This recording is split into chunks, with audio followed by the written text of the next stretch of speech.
નમસ્કાર, આપ જોઈ રહ્યા છો યુટીસી ન્યૂઝ। શું ભારતીય જનતા પાર્ટી જ 400 સીટો જીતવા જઈ રહી છે?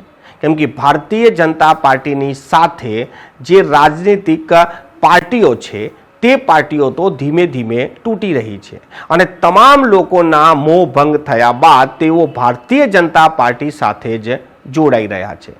ભારતીય જનતા પાર્ટી સાથે આવી ઘટનાઓ અગાઉ પણ થઈ છે અને આજે પણ થઈ છે। ભારતીય જનતા પાર્ટી જેની સાથે પણ ગઠબંધન કરે છે તે પાર્ટી તૂટી જાય છે કે તો પછી એ પાર્ટીનું વર્ચસ્વ ઝીરો થઈ જાય છે। આજે હરિયાણામાં કંઈક આવું જ થયું।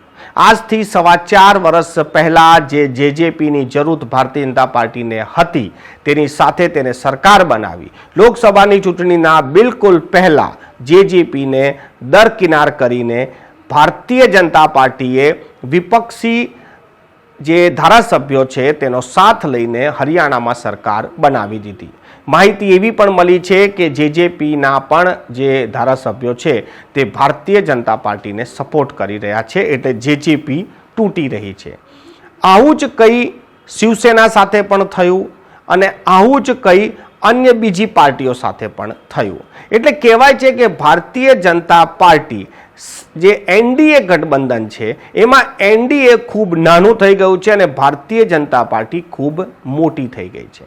ભારતીય જનતા પાર્ટી જો દેશમાં એકલા હાથે ફક્ત ભારતીય જનતા પાર્ટી ભાજપના નામે ચૂંટણી લડે તો પણ લોકો તેને મત આપે અને 400 સીટો એ પોતાના નામ પર પણ લાવી શકે તેવી પરિસ્થિતિમાં હાલ ભારતીય જનતા પાર્ટી આવી ગઈ છે। તેના ગઠબંધનથી જોડાયેલા લોકો જો એક પણ બેઠક ના જીતે તો પણ ભારતીય જનતા પાર્ટી આસાનીથી સરકાર પણ બનાવે અને સૌથી વધારે સીટો પણ લાવે। આવું જ કંઈ ગણિત ભારતીય જનતા પાર્ટી પાસે પણ છે, તેથી જ તે કોઈ પણ ગઠબંધનને ઉપર આવવા દેતું નથી। આજે જેજેપી સાથે જે થયું છે તેવું ભૂતકાળમાં બીજી અન્ય પાર્ટીઓ સાથે પણ થઈ ચૂક્યું છે।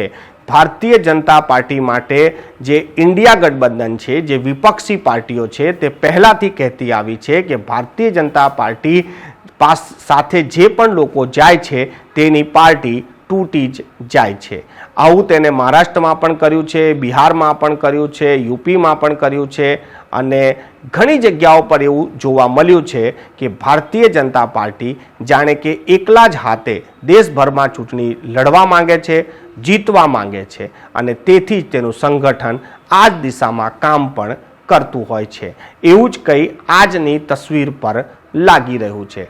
આપને શું લાગે છે કે ભારતીય જનતા પાર્ટી એકલા હાથે 400 સીટો જીતી શકે છે? કોમેન્ટ બોક્સમાં કોમેન્ટ જરૂર કરશો।